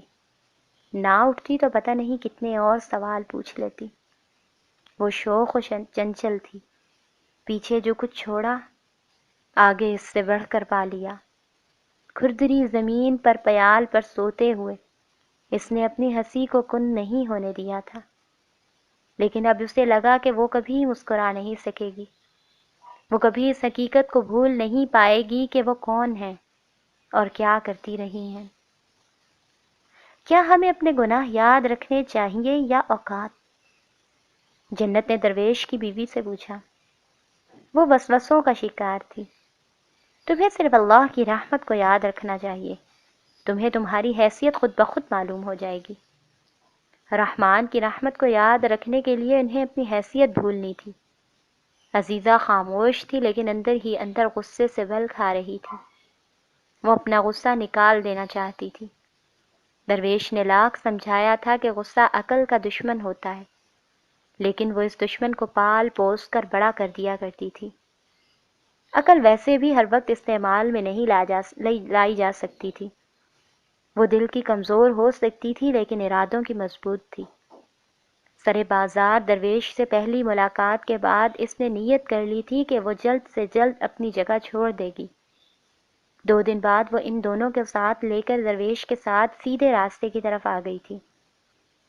راستہ جتنا سیدھا ہو اس پر چلنا اتنا ہی مشکل ہوتا ہے۔ پتھر نہ ملے تو کنکر ملتے ہیں۔ حق پر چلنے والوں کو اعزاز نہ ملے تو دھتکار ملتی ہے۔ تائب ہونا آسان تھا۔ ہر وہ کام جو بندے اور اللہ کے درمیان ہوتا ہے آسان ہوتا ہے۔ وہ آسانیاں دیتا ہے، فرض دیتا ہے تو قضا بھی رکھتا ہے، گناہ کے بعد توبہ کی شفا بھی دیتا ہے۔ یہ وصف انسانوں نے نہیں اپنایا۔ تینوں کے لیے وہ رات کانٹوں کا بستر تھی۔ جس دن درویش انہیں ملا تھا انہیں ہدایت مل گئی تھی۔ جس دن محمل شریف پر ان کی نظر پڑی تھی انہیں راستہ مل گیا تھا۔ جس لمحے حج کی نیت کی اسی لمحے بندگی کی منزل دکھائی دی۔ سفر زندگی کا ہو یا بندگی کا، ارادے کی مضبوطی شرط ہے۔ یہ حقیقت جان لینے کے بعد کہ وہ کبھی بھی حج کے لیے نہیں جا سکیں گی، ان کے دل گہری اداسی میں گھر گئے تھے۔ کوئی امیر الحج انہیں کارواں میں قبول نہیں کرے گا، کوئی انہیں خوش آمدید نہیں کہے گا۔ سب انہیں ملامت کریں گے کہ وہ کسوۃ الکعبہ کے ساتھ سفر کرنے کی جرت بھی کیسے کر سکتی ہیں۔ عزیزہ نے ایک جرت کی تھی، وہ میدان کارواں میں امیر الحج کو ڈھونڈنے لگی تھی۔ میدان کارواں میں مصر اور قریب و جوار کی ریاستوں سے قافلے آ چکے تھے۔ چند قافلے رہ گئے تھے جو اگلے دن تک پہنچ جانے والے تھے۔ شہر کے مہمان خانے، شاہی سرائیں، میدان حاجیوں سے آباد ہو چکے تھے۔ میدان میں ہر طرف خیمے ہی خیمے تھے۔ قاہرہ کے لوگ حاجیوں سے ملنے کے لیے میدان کارواں آتے تھے۔ عزیزہ بھی آمنہ اور جنت کے ساتھ آئی تھی۔ درویش کی بیوی اپنے ساتھ کھانے پینے کی کچھ ایسی زبردست چیزیں لائی تھی جو سفر کے تکان کو زائل کرنے میں مدد دیتی تھیں۔ وہ چند عورتوں کو بہت عاجزی سے وہ چیزیں پیش کر رہی تھیں۔ عزیزہ نے امیر الحج کو انتظامات میں مشغول دیکھ لیا تھا۔ وہ منہ بنائے بغیر نہیں رہ سکی تھی۔ وہ ضدی، بدتمیز اور منہ پھٹ مشہور تھی، لیکن درویش کے کہنے پر اس نے ان بیماریوں سے جان چھڑوا لی تھی۔ لیکن ایک بیماری ابھی تک اسے چمٹی ہوئی تھی، وہ تھی بھڑک اٹھنے کی بیماری، چنگاری کے آگ بن جانے کی بیماری۔ اس کا دل چاہا کہ امیر کارواں کے پاس جائے اور کھری کھری سنا دے۔ وہ ایسا تو نہیں کر سکی، لیکن ایک معمولی سا پتھر اٹھا کر اسے غیر معمولی انداز سے مارے بغیر نہیں رہ سکی تھی۔ امیر کاروان بھی جلالی انداز سے پلٹے بغیر نہیں رہ سکا تھا۔ جو لوگ کہتے ہیں کہ توپ کے گولے تباہ و برباد کر دیتے ہیں، وہ لوگ نوکیلے پتھر کمر پر کھا کر دیکھیں، تباہ و برباد نہ صحیح خانہ برباد یہ بھی کر دیتے ہیں۔ پیچھے عورتیں، مرد، بچے، بوڑھے سب موجود تھے۔ جس طرف نظر اٹھتی تھی انسان ہی انسان دکھائی دے رہے تھے۔ ہاں، ایک لڑکی چادر میں منہ چھپا کر کھڑی تھی اور ایسے کرتے ہوئے صاف دکھائی دے رہی تھی۔ وہ لمبے لمبے ڈگ بھرتا ہوا اس کے قریب آیا۔ اس نے بھی بھاگنے کی کوشش نہیں کی تھی۔ گولا مار کر توپ زمین پر جم کر کھڑی رہی تھی۔ تم نے مجھے پتھر کیوں مارا؟ وہ حیران ہوئی تھی، پریشان بھی، گھبرا بھی گئی تھی۔ لیکن آپ سے کس نے کہا ہے کہ میں نے مارا ہے؟ سوال کو گھمانا نہیں بھولی تھی۔ میں امیر کارواں ہوں، صحرا کی ہوا اپنا رخ بعد میں بدلتی ہے، میں اس کی سمت پہلے پکڑ لیتا ہوں۔ صحرا اور ہوا کے کچھ لگتے؟ ہاں مارا ہے، موقع ملا تو اور ماروں گی۔ کوئی جن مل گیا تو احرام اٹھوا کر دے ماروں گی۔ جنوں کی فوج مل گئی تو ساری دنیا کے پہاڑ اٹھا کر دے ماروں گی۔ لڑکی غصے میں تھی، لیکن اس کی باتیں، میں نے کیا کیا ہے؟ وہ ہنسنا چاہتا تھا، لیکن سنجیدہ صورت پوچھ رہا تھا۔ تم امیر الحج ہو، لیکن دل کے سیاح ہو۔ مصر کے شان، قاہرہ کا ہر دل عزیز امیر کارواں، لوگ رک کر اسے سلام کرتے تھے۔ احترام دیتے تھے۔ یہ لڑکی اسے دل کا سیاح کہہ رہی تھی۔ کون ہو تم؟ کارواں میں شامل ہو؟ ہاں، لیکن تمہارے کارواں میں نہیں، زندگی کے کارواں میں، جس کا امیر رب العالمین ہے۔ وہ لاجواب ہوا تھا، لیکن لڑکی کے غصے کی وجہ نہیں سمجھ سکا تھا۔ وہ جا چکی تھی، اس کی کمر سلگ رہی تھی۔ اس جیسے پہاڑ انسان کے لیے معمولی سا کنکر آگ کا گولا تو نہیں تھا، لیکن پشت جل رہی تھی۔ وہ گھر آیا تو بچے کارواں کھیل رہے تھے۔ وہ حج پر جانے والوں کے لیے کرے نکال رہے تھے۔ یہ اس کے خالہ زاد بھائی کے بچے تھے۔ اس کا ان سے بہت پیار تھا، خاص طور پر احمد سے۔ ٹھنڈے پانی کا پیالہ منہ سے لگا کر نشست پر بیٹھ کر وہ دلچسپی سے انہیں دیکھنے لگا تھا۔ اب وہ جانوروں اور اناج کی باتیں کر رہے تھے، راستہ دکھانے والے آسمان کے ستاروں اور ریت کے طوفان کی۔ انہیں دیکھ دیکھ کر وہ ہنستا رہا۔ وہ اس کی نقل اتار رہے تھے۔ جب کاروان کی روانگی کا وقت آیا تو کھیل میں شامل سب بچے اپنا اپنا سامان اٹھا کر اپنے فرضی جانوروں پر سوار ہو گئے، اور مٹی میں کھیلتا 6 سالہ احمد ایک دم سے مچل کر ان کی طرف لپکا۔ وہ عام بچوں جیسا نہیں تھا، اسے دماغی مسئلہ تھا۔ اس کی زبان میں لکنت بھی تھی۔ ابن موسیٰ نے لپک کر احمد کو اپنی گود میں اٹھا لیا، لیکن وہ مچل رہا تھا، رو رہا تھا، سب بچوں کو گالیاں دے رہا تھا کہ وہ اسے چھوڑ کر جا رہے ہیں۔ ابن موسیٰ نے جلدی جلدی اس کا سامان تیار کیا اور اسے فرضی جانور پر سوار کر کے کارواں میں شامل کرنا چاہا تو امیر کارواں دانیال چلا اٹھا، یہ ہمارے ساتھ نہیں جائے گا چچا۔ لیکن کیوں؟ بھائی کو پیچھے چھوڑ کر جا رہے ہو، بری بات ہوتی ہے۔ کیونکہ یہ روتا اور چلاتا ہے، یہ گالیاں دیتا ہے، یہ برا انسان ہے۔ یہ برا انسان نہیں ہے، اسے اچھے اور برے کی سمجھ نہیں ہے، جلد ہی یہ سمجھدار ہو جائے گا۔ اس نے تحمل سے سمجھانا چاہا۔ جسے اچھے برے کی سمجھ نہیں، اس پر حج بھی فرض نہیں ہے۔ اس کا دل کٹ کر رہ گیا تھا۔ حج ہر صاحب حیثیت مسلمان پر فرض ہے میرے بیٹے، بیمار یا تندرست پر نہیں۔ یہ بیمار ہے، یہ اتنا لمبا سفر نہیں کر سکتا۔ یہ بیمار نہیں ہے، تمہارے بھائی کا دماغ اس کا ساتھ نہیں دیتا۔ جس کا دماغ ساتھ نہیں دیتا اسے ہم ساتھ نہیں رکھ سکتے۔ ایسے انسان کا اللہ کے گھر میں کیا کام؟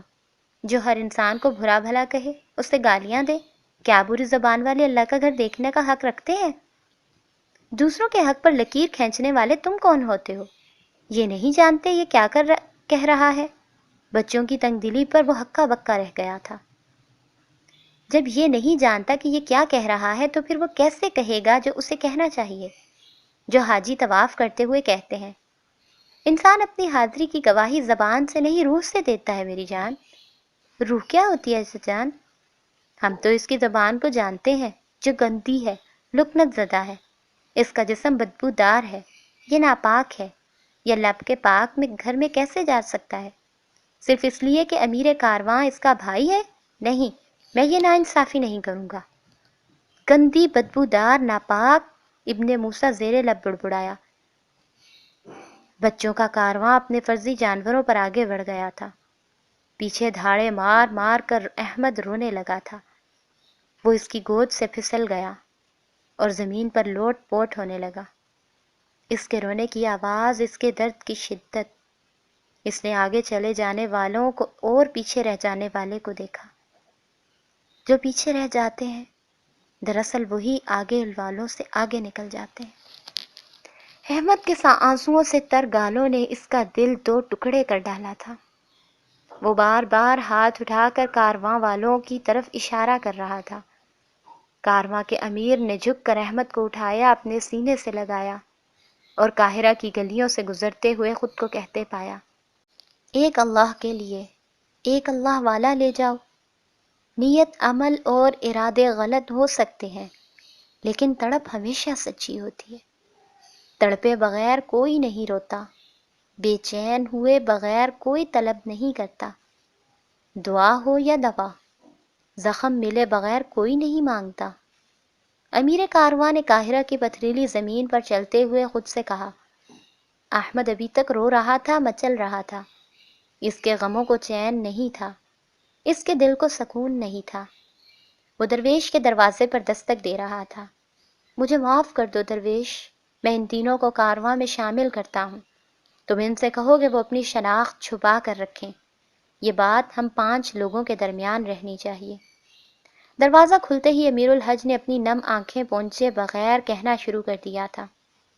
سامنے درویش نہیں، عزیزہ کھڑی تھی۔ وہ حیران امیر الحج کی صورت دیکھ رہی تھی۔ وہ شرمندہ تھی، خوش تھی، خوشی سے بے قابو ہو رہی تھی۔ کس چیز نے آپ کو اپنا ارادہ بدلنے کو کہا؟ وہ پوچھے بغیر نہیں رہ سکی تھی۔ امیر الحج نے دیکھا کہ اسے پتھر مارنے والی سامنے کھڑی پوچھ رہی ہے۔ اس نے احمد کی طرف دیکھا اور کہا، حق نے، ایک اللہ کے لیے 3 اللہ والے۔ منہ اندھیرے نکل کر انہوں نے خیموں سے ایک خیمے میں پناہ لے لی تھی۔ وہیں سے انہیں اونٹوں پر سوار ہو جانا تھا۔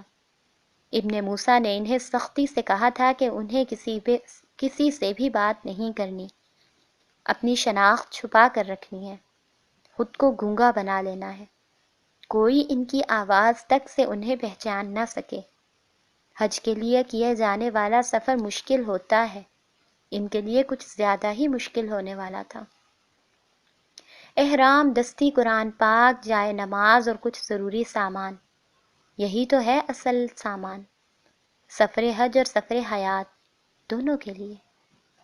پھر اس سے زیادہ کیا جمع کرنا؟ اس سے زیادہ کی چاہت کیوں کرنی؟ درویش نے انہیں نم آنکھوں کے ساتھ الوداع کیا تھا۔ جس دن تم نے تائب ہونے کا فیصلہ کیا تھا وہ دن میری زندگی کا خوبصورت دن تھا۔ اس دن میرا یقین اور پختہ ہو گیا تھا کہ ہدایت نصیب والوں کو نہیں، توفیق والوں کو ملتی ہے۔ اللہ کسی کے دل میں رائی برابر بھی ایمان دیکھتا ہے تو اسے پوری ہدایت عطا کر دیتا ہے، اور یہ اس تک ہی آتی ہے جسے یہ حاصل ہونی ہے۔ جسے پیام مل گیا وہ جاہل نہیں رہا، جسے سیدھا راستہ دکھا دیا گیا اس نے سب کچھ پا لیا۔ دین صرف کلمہ نہیں اور حج زیارت نہیں، نماز جسم کی حرکات نہیں اور قرآن لفظوں کا پلندہ نہیں۔ جو توبہ کرے، تائب ہو جائے، اس پر دین کا بار زیادہ آ جاتا ہے۔ جیسے عالم پر علم کا ذمہ ہوتا، جاہل تو بری ذمہ ہو جاتا ہے۔ جو توبہ باف ہو وہ ایمان سے بری ذمہ نہیں ہونے چاہیے۔ جو عہد کیے ہیں ان پر قائم رہنا۔ ایمان حاصل کرنا آسان ہے، اسے قائم رکھنا مشکل ہے۔ مومن بال سے باریک، تلوار سے تیز صراط پر چلتا ہے۔ دیکھو تمہاری طرف شیطان نے اپنا نشانہ باندھ لیا ہے، ان نشانوں کو خطا کرنا لیکن خود خطا کار نہ ہو جانا۔ دین حق کا نام ہے حق کو قائم رکھنے کا نام۔ نماز پڑھنا آسان ہے، اسے قائم رکھنا مشکل ہے۔ حج کے لیے کمر بستہ ہونا آسان ہے، اس حج کو پا لینا مشکل ہے۔ احرام سفید ہوتا ہے کیونکہ یہ اعمال کی سیاہی کو سمیٹ لیتا ہے، چھپا لیتا ہے۔ سفید جس سے نکل کر ہر رنگ بنتا ہے، لیکن یہ کسی رنگ سے نکل کر نہیں بنتا، یہ خالص ہے اور یکتا بھی۔ تمہارے لیے اللہ نے یکتا رنگ کو پسند کیا ہے، اور بہترین رنگ تو اللہ کا ہی رنگ ہے۔ اسے اپنا لوگی تو پھر پیچھے رہ بھی جاؤ گی تو بہت آگے نکل جاؤ گی۔ درویش نے کہا۔ انہوں نے سنا، انہوں نے یاد کر لیا۔ تینوں درویش کی احسان مند تھیں۔ درویش کی بیوی انہیں گلے سے لگا رہی تھی۔ انہیں رخصت کرنے والے بس یہی 2 لوگ تھے۔ کاروان کو رخصت کرنے مصر کا ہر خاص و عام آیا تھا۔ مسجد کے امام نے حاجیوں کے لیے اجتماعی دعا کروائی تھی۔ حج اور سفر حج کی فضیلت بیان کی گئی تھی۔ جس وقت اونٹوں نے اپنے گھٹنے کھڑے کیے اور حاجیوں کو رخصت کرنے والے ہجوم نے اللہ اکبر کے نعرے بلند کیے تو عزیزہ سے اپنی خوشی سنبھالنا مشکل ہو گئی تھی۔ اس نے اپنے پیچھے بیٹھی آمنہ کو دیکھا۔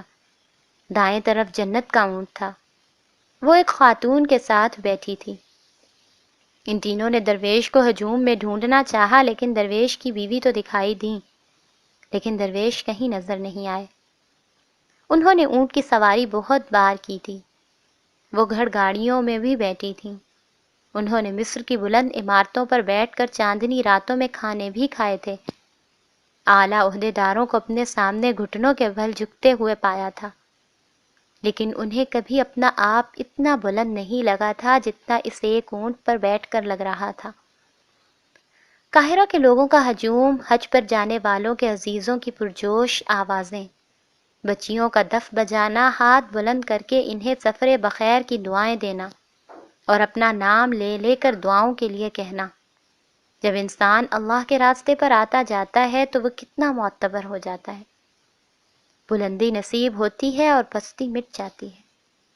کارواں نے اپنا سفر شروع کیا۔ یہ وہی مصر تھا جہاں سے فرعون اپنا لشکر لے کر حق کو نیست و نابود کرنے نکلا تھا۔ یہ وہی مصر تھا جہاں سے غلاف کعبہ، کلام پاک اور حاجیوں کا سب سے بڑا کارواں نکل رہا تھا۔ وقت بدلتا ہے، حق آتا ہے اور باطل مٹ جاتا ہے۔ عزیزہ نے وہ نام یاد کر لیے تھے جو چند بوڑھی عورتوں نے چلا چلا کر لیے تھے۔ وہ جانے والوں سے اپنے لیے شفا کی دعائیں کروانا چاہتی تھی۔ جنت کے دل پر عجیب سی ہیبت طاری تھی۔ 10,000 حاجیوں کا کارواں، زمین کے ہر کونے سے نکل کر، زمین کے ایک گھر کی طرف جانے والے حجاج کرام۔ وہ مبہوت بھی تھی اور مشکور بھی۔ آمنہ نے گردن گھما کر پیچھے دیکھا۔ سب کچھ پیچھے رہ جاتا ہے، ایک بندہ اور اس بندے کا رب رہ جاتا ہے۔ کھلا صحرا، ستاروں بھرا آسمان، اونٹوں اور گھوڑوں کے چلنے کی آواز، مشعلوں کی روشنی اور تسبیح کائنات، تسبیح زمین و مکان۔ ان تینوں کی سواریاں پیچھے تھیں، دور آگے تک ایک لمبی لکیر تھی جو دکھائی دیتی تھی۔ صحرا کی صوفیانہ خاموشی اور کارواں کی درویشانہ چال۔ عزیزہ کا معصوم دل اس منظر پر آفنی تھا۔ وہ اس جلالی منظر کے قیام و طعام پر اپنے دل کو خوشی سے مکمل پاتی تھی۔ زمین اور آسمان سے سمٹ کر ہر ذی روح سفر کمال کو جا رہی ہے۔ جو کل حاصل نہیں تھا وہ آج حاصل کرنے جا رہی ہے۔ سفر رب، یہ پیدائش سے موت تک کا سفر ہے۔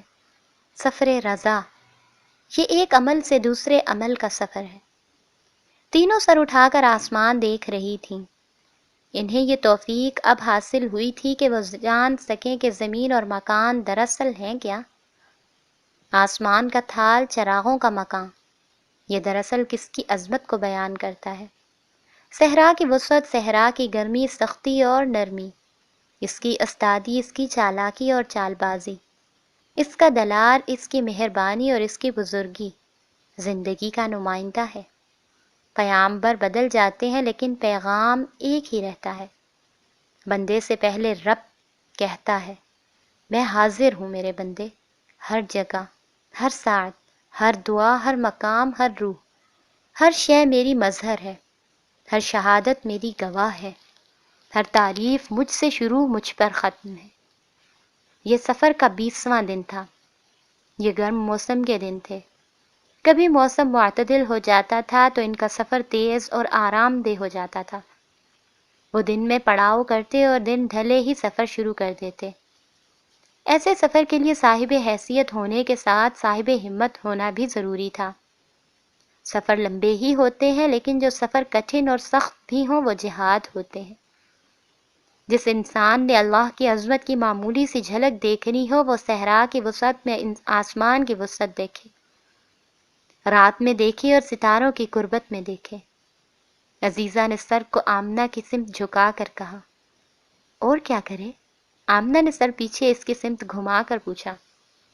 اور پھر وہ کائنات کی آواز سنے کہ کائنات کیسے تسبیح بیان کرتی ہے۔ وہ اپنے کان کائنات کی تسبیح پر مرتکز رکھنا چاہتی تھی۔ کائنات کیسے تسبیح کرتی ہے عزیزہ؟ الحمدللہ رب العالمین، رب العالمین، رب العالمین۔ رب العالمین کے جہاں میں کلے نما 4 دیواری تھی۔ کاروان سرائے حاجیوں کے عارضی قیام کے لیے خلیفہ نے بنوائی تھی۔ ایک کنواں تھا، چھوٹی سی مسجد تھی، بیٹھنے، اونگنے، آرام کرنے کے لیے کچھ سایہ دار مقام بنے تھے۔ یہاں پرندوں کے غول اتر رہے تھے۔ قافلوں اور کاروانوں کے نشان زمین پر دیکھے جا سکتے تھے۔ عارضی چولہے اور کچھ استعمال کی چیزیں، دیواروں میں ہاتھ برابر کھو میں کچھ برتن رکھے تھے۔ آگے نکل جانے والے پیچھے آنے والوں کو اپنی کچھ نشانیاں دے رہے تھے۔ آب خورے عطر کی چھوٹی کپیاں، کپڑے کی پوٹلی میں بندھے اپنے سر زمینوں کے کچھ معمولی زیور، کچھ تسبیحات اور ہاتھ کی کڑھائی سے سجے حجاب۔ عزیزہ کے ہاتھ میں کپڑے کی پوٹلی آئی تھی۔ وہ اتنی خوش تھی جیسے اسے دنیا جہاں کا خزانہ مل گیا ہو۔ کسی قافلے یا کارواں کی عورت نے اجنبی سرزمین کی اجنبی لیکن دوست عورت کے لیے ایک تحفہ رکھا تھا۔ اس نے محبت کا ایک پیغام دیا تھا، دوستی کا معمولی لیکن گہرا اشارہ۔ عزیزہ نے محبت کا پیغام پا لیا تھا، دوستی کا ہاتھ بڑھا دیا تھا۔ وہ کان کے زیور آنکھوں کے سامنے لا کر دیکھ رہی تھی۔ یہ تم اپنے نکاح پر پہن لینا، بے ساختہ جنت کے منہ سے نکلا تھا۔ پتہ نہیں کس نیک بخت خاتون کے زیور ہیں، اس کے نیک بختی کا سایہ تم پر بھی پڑ جائے گا۔ آمنہ عزیزہ کے لیے خوش تھی۔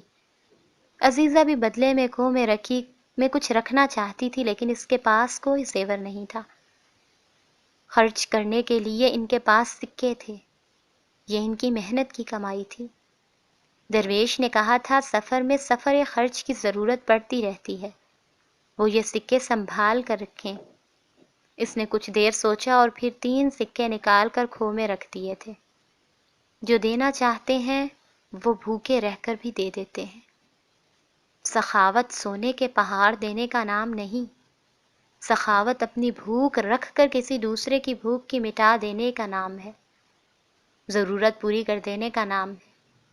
وہ بھی اجنبیوں کو دوستی کا پیغام، ایک عدد تحفہ دینا چاہتی تھی۔ آمنہ کے ہاتھ کپڑے کے پراچے پر لکھا ایک خط آیا تھا۔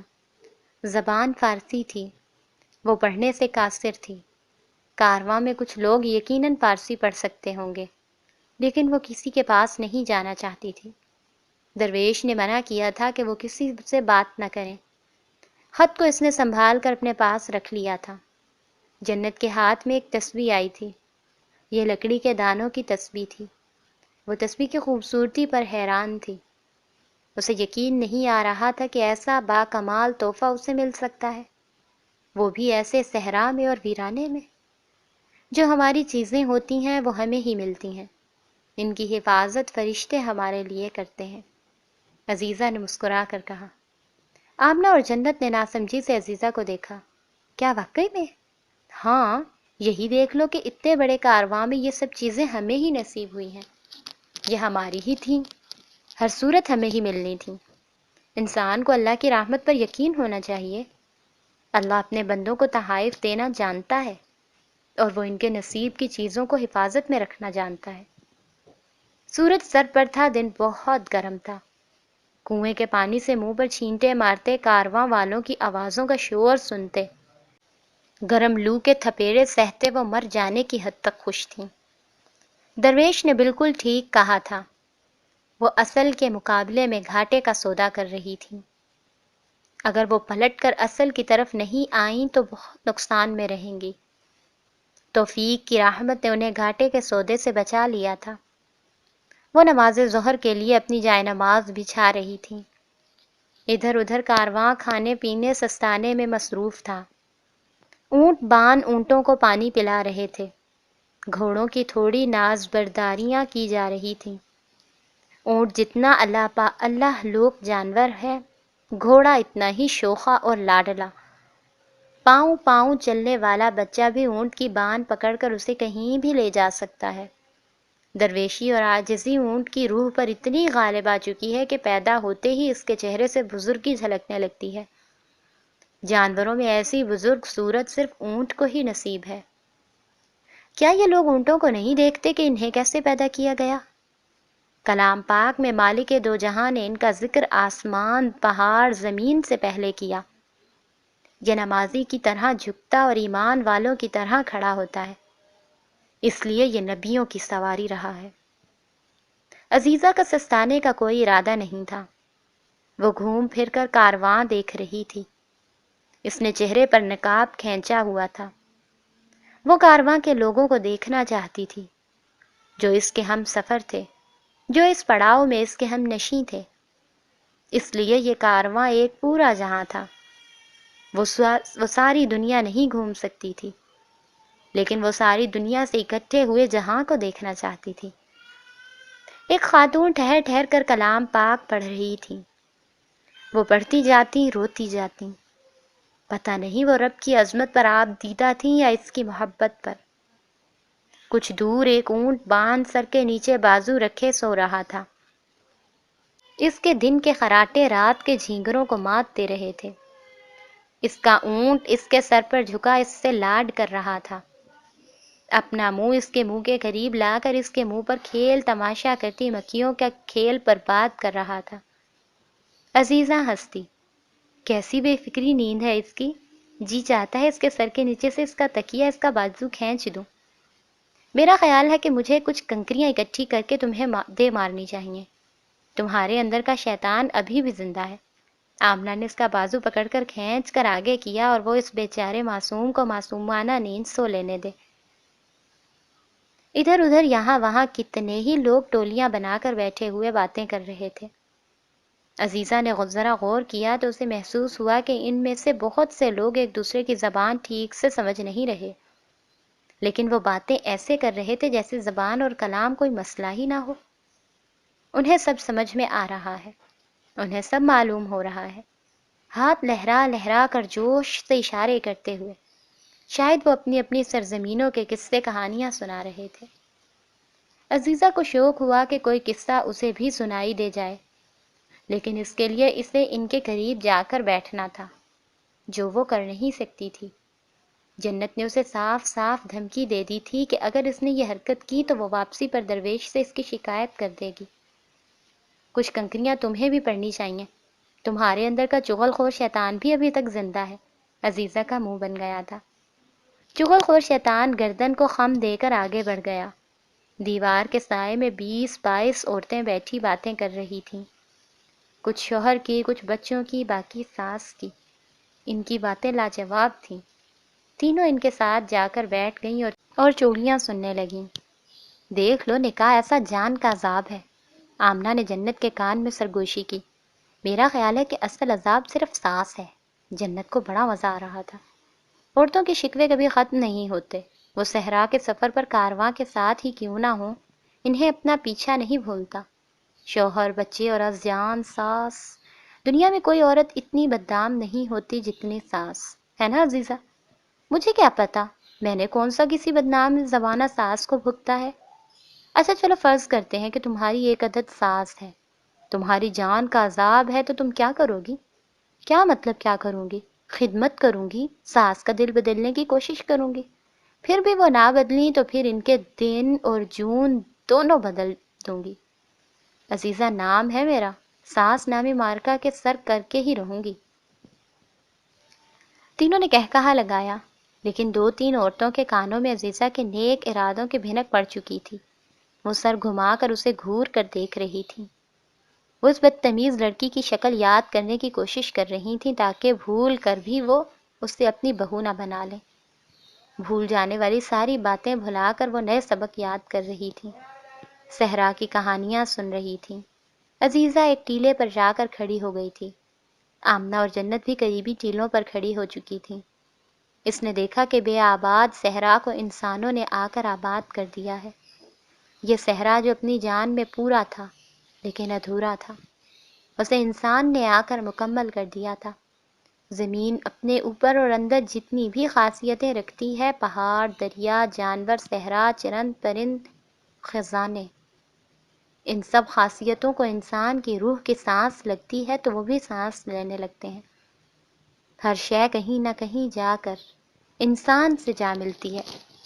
ہیرا اپنی خاصیت میں کتنا ہی باکمال کیوں نہ ہو، شان میں بلند تر، خوبصورتی میں عرفہ، انسان کا ہاتھ، سانس، آنکھ لگے بغیر پتھر ہے، پتھر ہے اور صرف پتھر ہے۔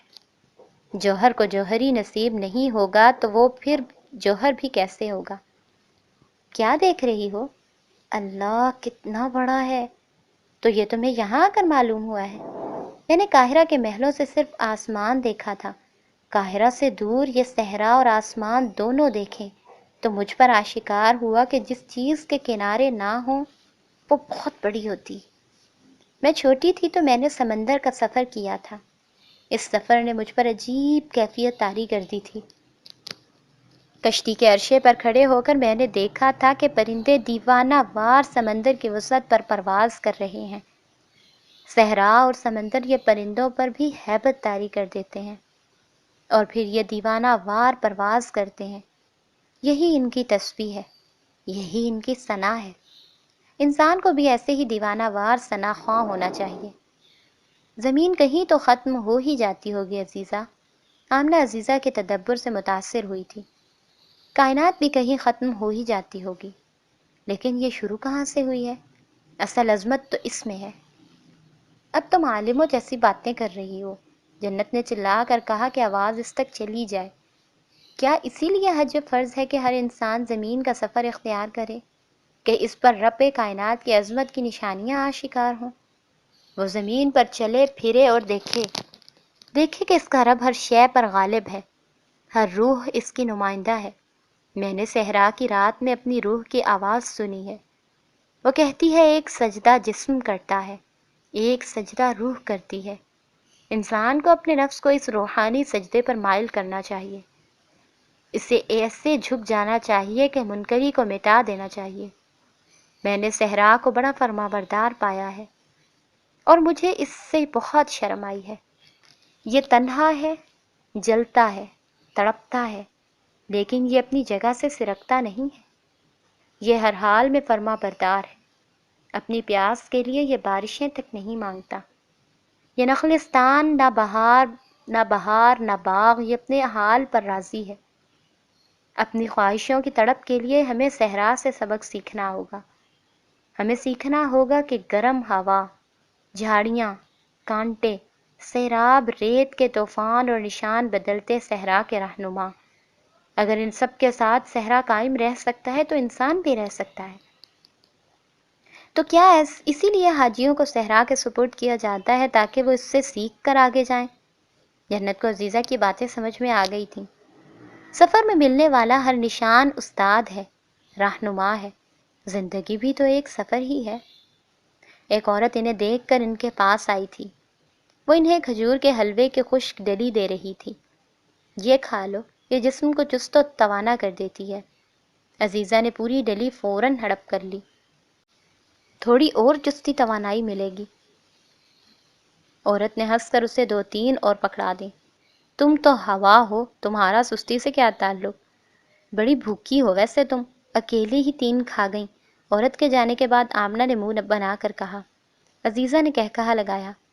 ذرا دور گزرتے ابن موسیٰ کے پاؤں چلتے چلتے تھم سے گئے۔ اس نے گردن کو ہلکا سا خم دے کر اسے دیکھا۔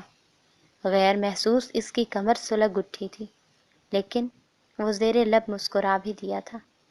پتہ نہیں کیوں اسے چچی کی بات یاد آئی تھی کہ اسے شادی کر لینی چاہیے۔ لیکن تم جیسے اکھڑ مزاج انسان کے ساتھ کوئی لڑکی خوش نہیں رہ سکے گی، چچی نے جل کر کہا تو اس نے گھور کر چچی کو دیکھا۔ میں تو دعا کرتی ہوں کہ تمہیں کوئی ایسی لڑکی ملے جس کی ترچھی نظر تمہاری آدھی جان نکال دے، اور جس کی برچھی نظر آپ کی پوری جان، اس نے جل کر کہا تھا۔ عزیزہ کی پشت پر پوری نظر ڈال کر وہ آگے بڑھ گیا تھا۔ لیکن انسان دیکھ پیچھے رہا ہو اور قدم آگے بڑھا رہا ہو تو کہیں نہ کہیں الجھ کر گر ہی جاتا ہے۔ وہ بھی اونٹ کی منہال سے الجھ کر گر پڑا، اور اونٹ باندھ جو ٹولیوں میں بیٹھے تھے منہ کھول کر ہنسنے لگے تھے۔ امیر الحج بھی گرتے ورتے ہیں، یہ دیکھ کر انہیں بہت خوشی ہوئی۔ والد کہتے ہیں جس انسان کے قدم زمین پر اور نظر آسمان کی طرف ہو، وہ انسان دیوانہ ہوتا ہے۔ آپ کی دیوانگی کی کیا وجہ ہو سکتی ہے امیر الحج؟ اپنے دانت اندر رکھو، ورنہ یہ دیوانہ انہیں باہر نکال دے گا۔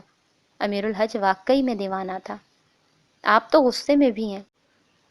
اکیلا انسان غصے کا تیز ہوتا ہے۔ آپ نکاح کیوں نہیں کر لیتے؟ امیر الحج ہکا بکا اونٹ پان کو دیکھ کر رہ گیا۔ کیا آپ زبان خلق بھی اس کے نکاح کی ہی بات کرے گی؟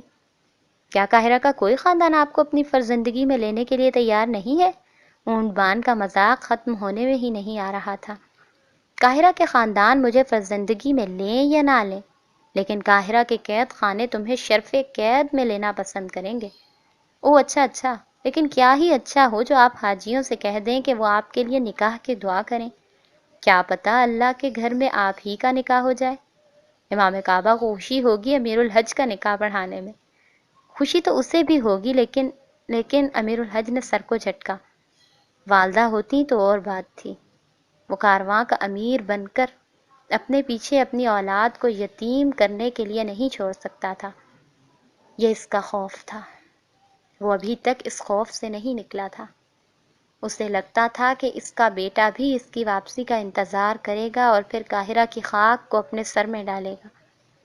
وہ بھی روتا جائے گا اور کہتا جائے گا، اب میں بھی چولہے کی راکھ اور زمین کی خاک سے بدتر ہوا۔